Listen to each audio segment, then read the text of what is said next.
Hello दोस्तों, स्वागत है आपका मेरे YouTube channel let's study with Poonam में, जिसमें हम जीके जीएस से रिलेटेड टॉपिक के बारे में चर्चा करते हैं। तो आज हम बात करने वाले हैं गोवा राज्य के बारे में। गोवा के इतिहास और उसके पर्यटक स्थलों के बारे में चर्चा करेंगे। तो चलिए शुरू करते हैं। गोवा के लंबे इतिहास की जड़ें प्रागैतिहासिक काल तक जाती हैं। गोवा का प्राचीन इतिहास का आरंभ 3री सदी ईसा पूर्व से शुरू होता है, जब यहाँ मौर्य वंश के शासन की स्थापना हुई थी। बाद में 1ली सदी के आरंभ में इस पर कोल्हापुर के सातवाहन वंश के शासकों का अधिकार स्थापित हुआ। फिर बादामी के चालुक्य शासकों ने इस पर 580 ईस्वी से 750 ईस्वी तक राज्य किया। इसके बाद के सालों में इस पर कई अलग अलग शासकों ने अधिकार किया।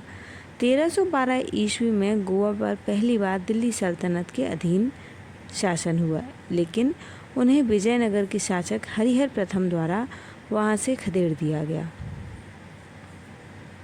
वास्को डी गामा यहाँ आने वाला पहला यूरोपीय यात्री बना, जो समुद्र के रास्ते यहाँ आया था। उसके इस सफल अभियान में यूरोप की अन्य शक्तियों को भारत पहुँचने के लिए दूसरे समुद्री रास्तों की तलाश के लिए प्रेरित किया, क्योंकि तुर्कों द्वारा पारंपरिक स्थल मार्गों को बंद कर दिया गया था। 1510 में पुर्तगाली नौसेना द्वारा तत्कालीन स्थानीय मुगल राजा को पराजित कर पुर्तगालियों ने यहाँ के कुछ क्षेत्रों पर अपना अधिकार स्थापित कर लिया। यहाँ वे अपना एक अधिकार बनाना चाहते थे, जहाँ वे अपने मसालों का व्यापार कर सकें। 16वीं सदी के मध्य तक पुर्तगालियों ने आज के गोवा क्षेत्र में पूरी तरह अपनी स्थिति सुदृढ़ कर ली थी। 17वीं शताब्दी से सन 1948 तक गोवा की मुद्रा रुपया थी। सन 1871 के बाद गोवा में प्रयोग होने वाले सिक्के कोलकाता में बनाए जाते थे। यह सिक्के वजन और चांदी के माप में ब्रिटिश इंडिया के सिक्कों जैसे ही थे। इससे गोवा और बाकी भारत में व्यापार में सरलता हुई। 1948 में पुर्तगाल सरकार ने गोवा की मुद्रा रुपये से बदलकर एस्कुडो कर दी। एक पुराना रुपया 6 एस्कुडो के बराबर था। 19 दिसंबर 1961 को भारतीय सेना ने यहाँ आक्रमण कर इस क्षेत्र को मुक्त करवाया और गोवा भारत में शामिल हुआ। गोवा और इसके उप क्षेत्र दमन और द्वीप को भारत में संविधान के एक संघीय क्षेत्र के रूप में शामिल किया गया। अब हम बात करते हैं पालोलेम बीच के बारे में। पालोलेम बीच गोवा में स्थित अर्ध गोलाकार आकृति का एक खूबसूरत समुद्र का किनारा है। सफ़ेद रेत वाला यह बीच लगभग 1.61 किलोमीटर के क्षेत्रफल में फैला हुआ है। नारियल ताड़ के पाम के पेड़ों से ढके हुए इस बीच में सूर्यास्त का नज़ारा देखने लायक होता है।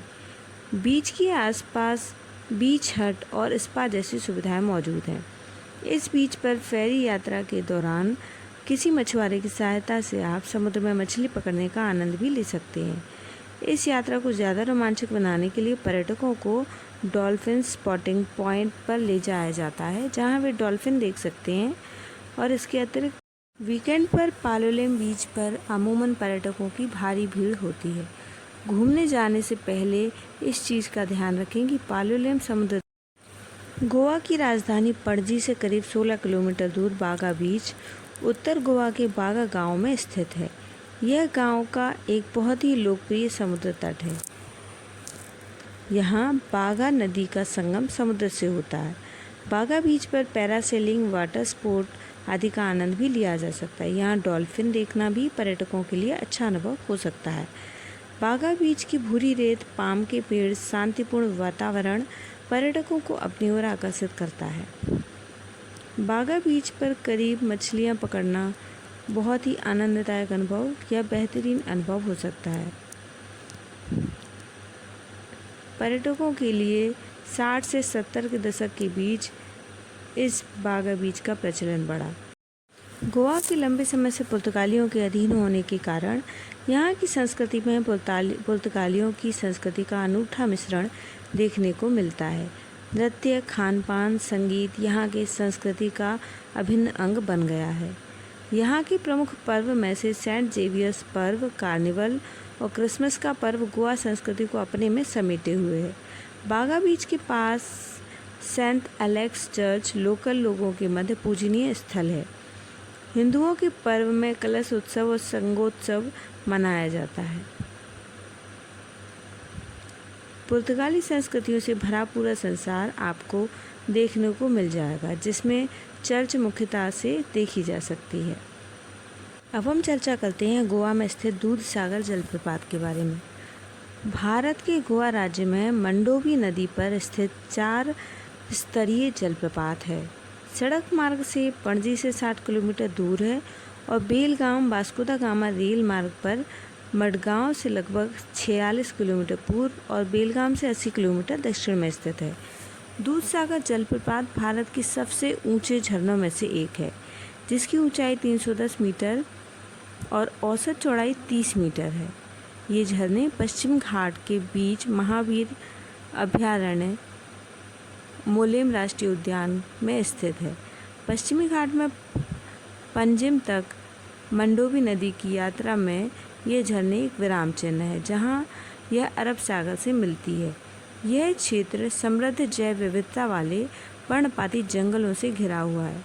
शुष्क मौसम के दौरान झरने विशेष रूप से शानदार नहीं होते, लेकिन मानसून के मौसम में ये झरनों में बारिश से भर जाते हैं और पानी की एक विशाल चादर बनाते हैं। सड़क मार्ग से झरने तक पहुंचने के लिए निकटतम railway station castle rock, Uttara Kannada और कर्नाटक है। आगंतुक यहाँ से ट्रेन में चढ़ सकते हैं और दूधसागर स्टॉप पर उतर सकते हैं। महावीर वन्यजीव अभयारण्य टैक्सी की मदद से दूधसागर झरने तक पहुंचा जा सकता है। दूधसागर ट्रैक को आम जनता के लिए बंद किए जाने के बारे में बहुत चर्चा है। दूधसागर रेलवे ट्रैक आधिकारिक तौर पर आम जनता के लिए बंद कर दिया गया है, लेकिन दूधसागर झरने के तल तक का ट्रैक अभी भी सभी के लिए खुला हुआ है। इस वीडियो में हमने गोवा के प्रमुख पर्यटक स्थलों के बारे में चर्चा की है। यदि हमारा वीडियो आपको पसंद आता है तो चैनल को लाइक, शेयर और सब्सक्राइब अवश्य